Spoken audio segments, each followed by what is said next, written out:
Good morning, Knicks Nation. Today is Friday, December 2nd, 2022. Happy Friday. I hope you're healthy and safe today. And I hope your family is also healthy and safe and that the needs of you and your family in terms of food, shelter, clothing, as well as health are being met today.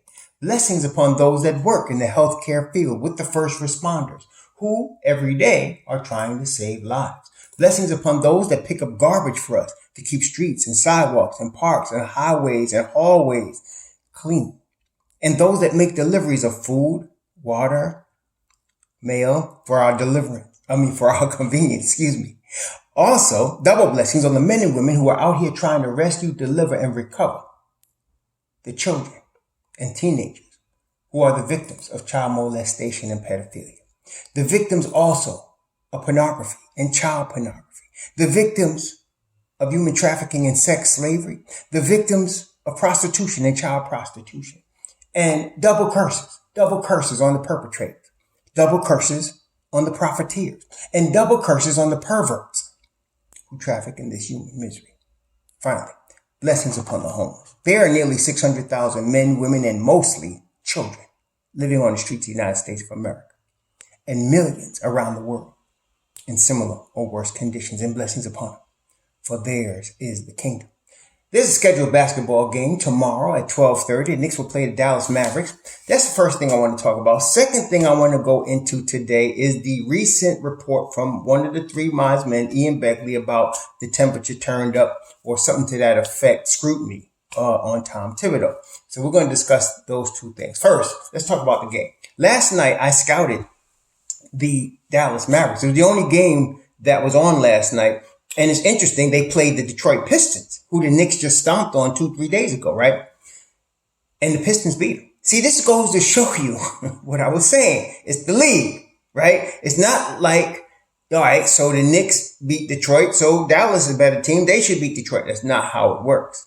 Last night, the only difference on the Pistons roster when the Knicks played the Pistons than when the Dallas played Pistons is that the Pistons did have last night back Jay Knighty. And he was the difference maker in terms of he hit the shot that brought them into overtime last night, or helped go into overtime. They won in overtime and 131, 125. And that was a huge shot.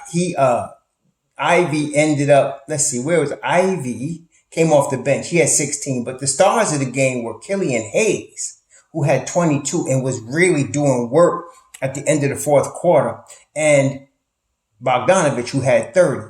Marvin Bagley also played good, and so did Isaiah Stewart. By the way, Isaiah Stewart plays the 5 for them, but he's one of those guys I really think could play the 4 spot. And he could dribble the ball without turning it over. He rebounds. He had 12 last night. He's a good passer. He's a decent shooter. Last night he was 1 of 3 from 3-point range, but he does hit the 3, and I think he's going to get better. He's a young player. I think it's somebody to keep in mind as far as availability for what I'm ready to talk about after we talk about the game. But I watched Dallas last night. Luka had 35. Tim Hardaway had 26. Kleber had 10. And Christian Wood came off the bench and scored 25. They were doing, and Dinwiddie was he stumped last night. And then, they got a decent effort. I was actually surprised. It was Detroit that was really good versus Dallas that was really bad. Detroit looked like a different team than we played, this past Tuesday night.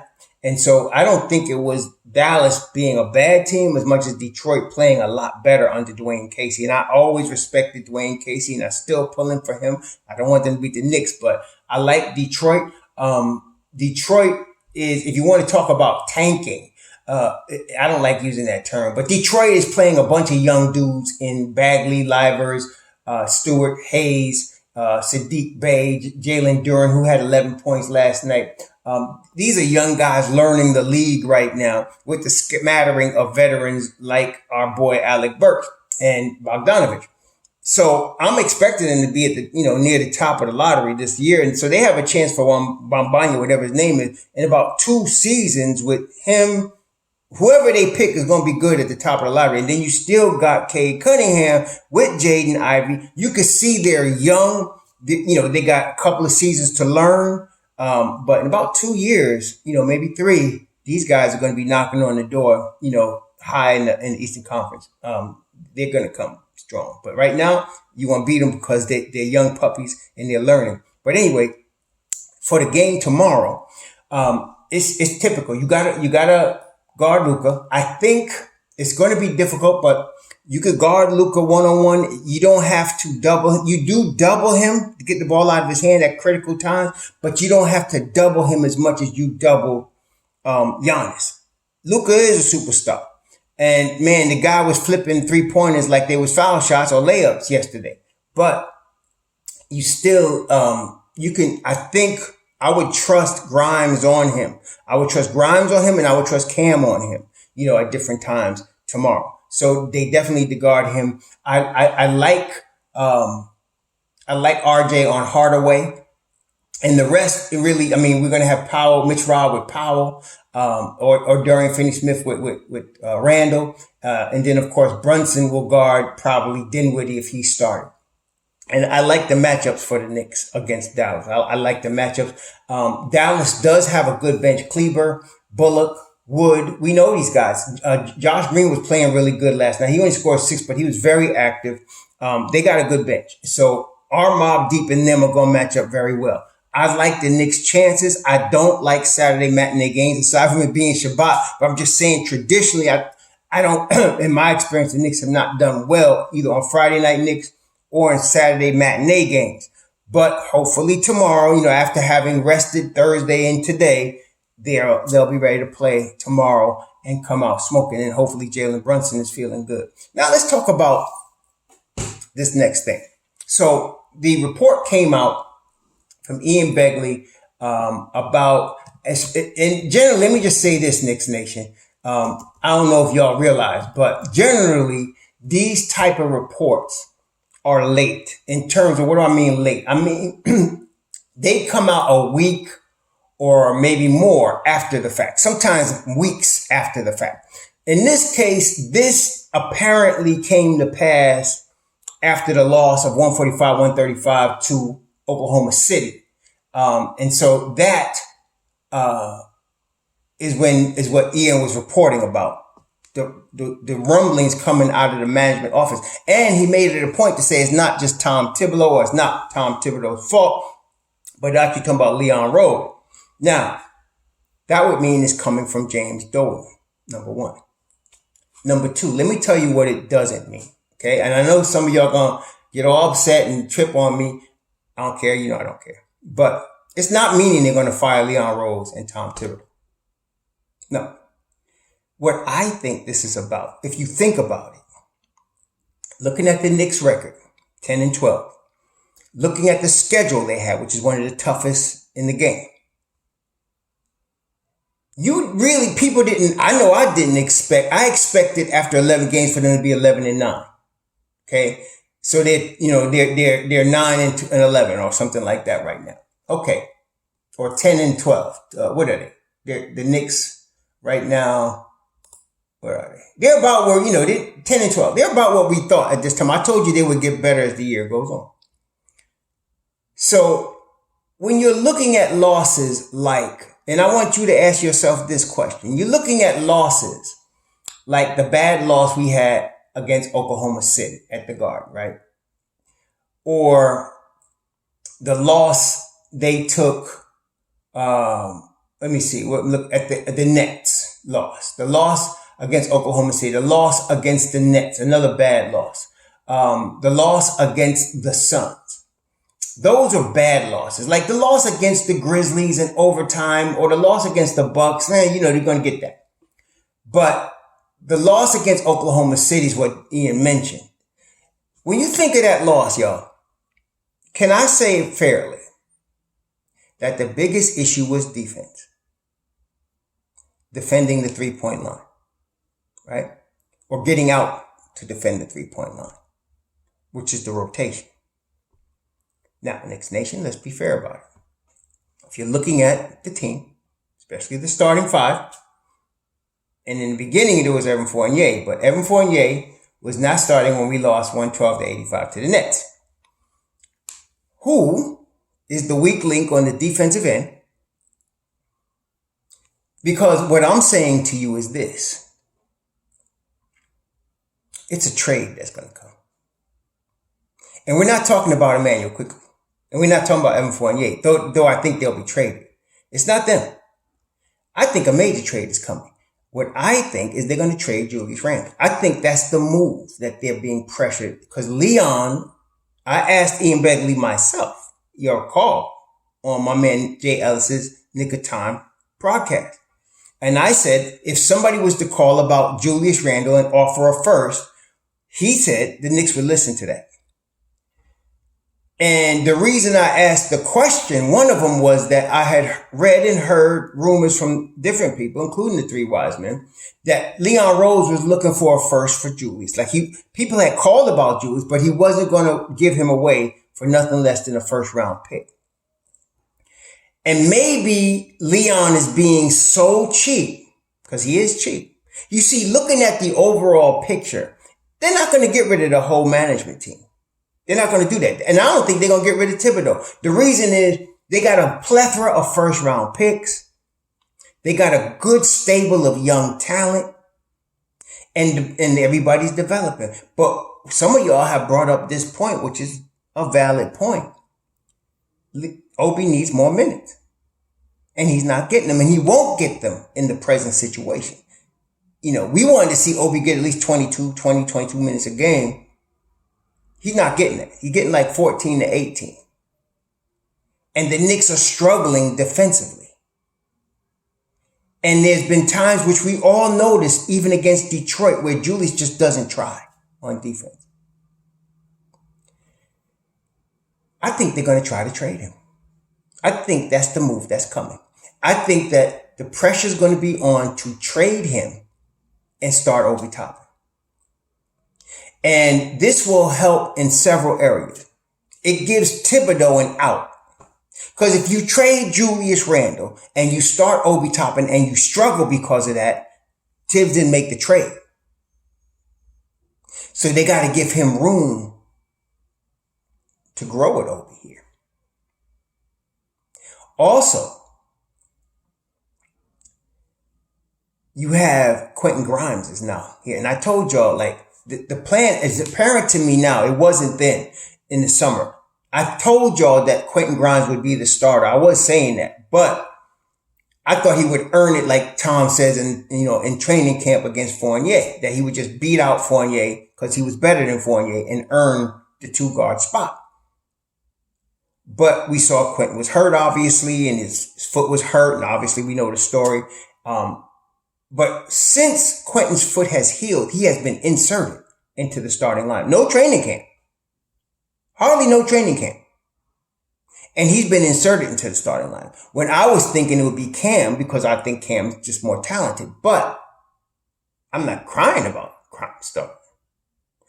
I like Grimes starting too. I'd like to see them both start. But anyway,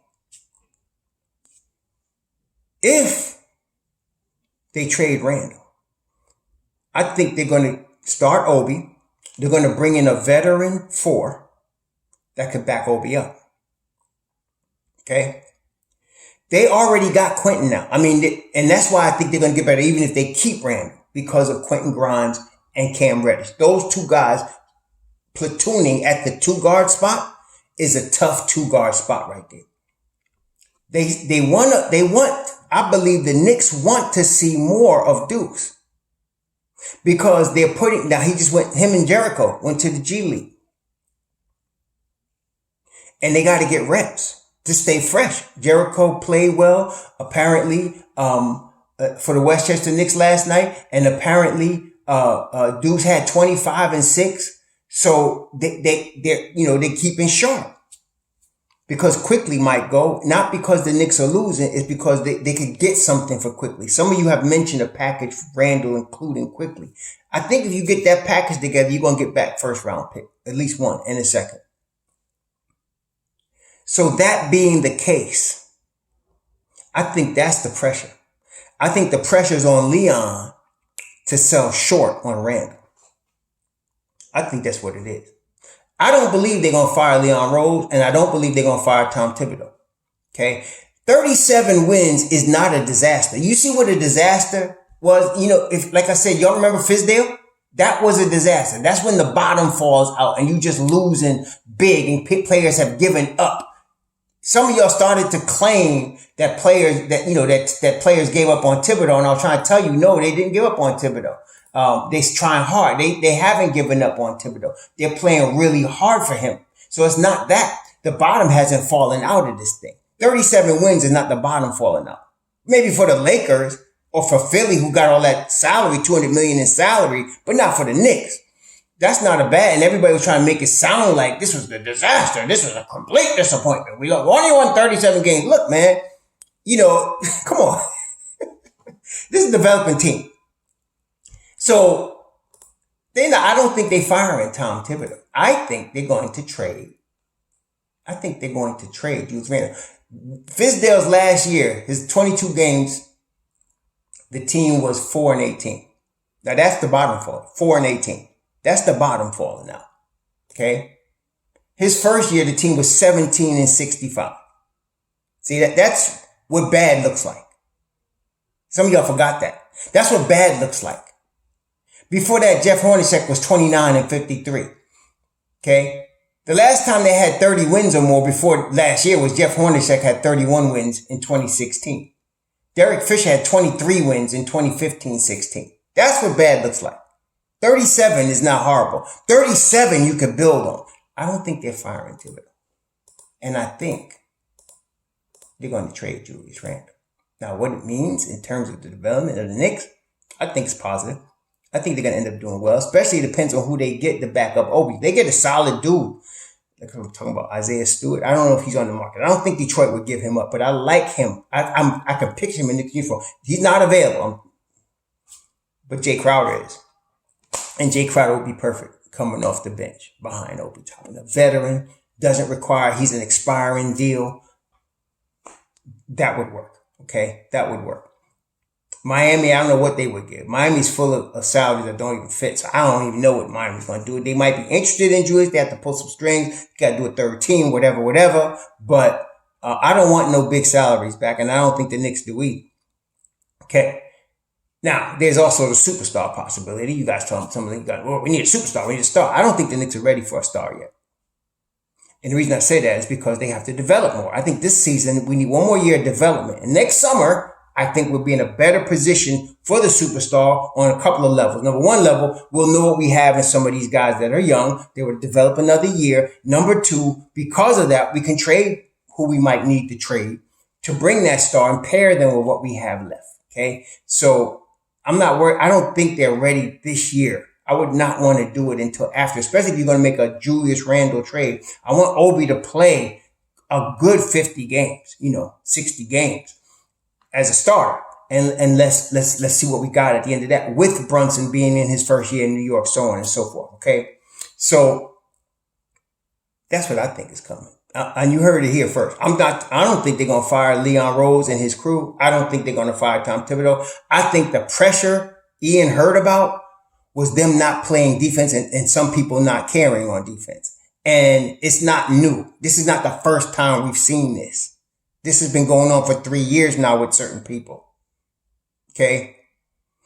And really it's just one dude that gives up on defense. And all it takes, when you see defense on the NBA, it only takes one guy to break down for the whole thing to break down.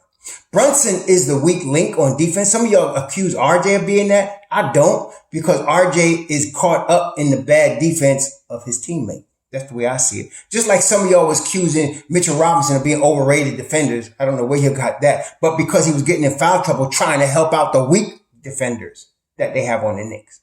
Okay. So it's just one dude now. Brunson's going to be there. He's a weak, but he's not going nowhere. You need another dude behind with length and speed behind Jalen Brunson. We got him on the bench. His name is Obi Toppin. And then if we were to get a guy like a Jay Crowder, he's a tough defender. Old Grizzly tough defender, man. So I see a trade coming. That's what I'm looking at. And I want to see how, and it depends on what happens in the next several weeks. It's not like the Knicks are disappointing the management. With this schedule? No, I don't think so. No, I'm seeing them trying to push for the younger players, namely Deuce, namely Obi, to play more minutes and having to unclog the constipation in the rotation that's causing that libation. So we'll see what happens. I'm expecting a Knicks win tomorrow, and I'm looking at they might trade depending on how they do in the next couple of weeks defensively. It's really going to be focused on defense here. So we'll see. The ball movement looked really good. In the last 3 or 4 games, it looked really good. But anyway, yeah, we'll see. I got to get to work. Y'all enjoy your Friday. We'll talk tomorrow night after the game. Shalom.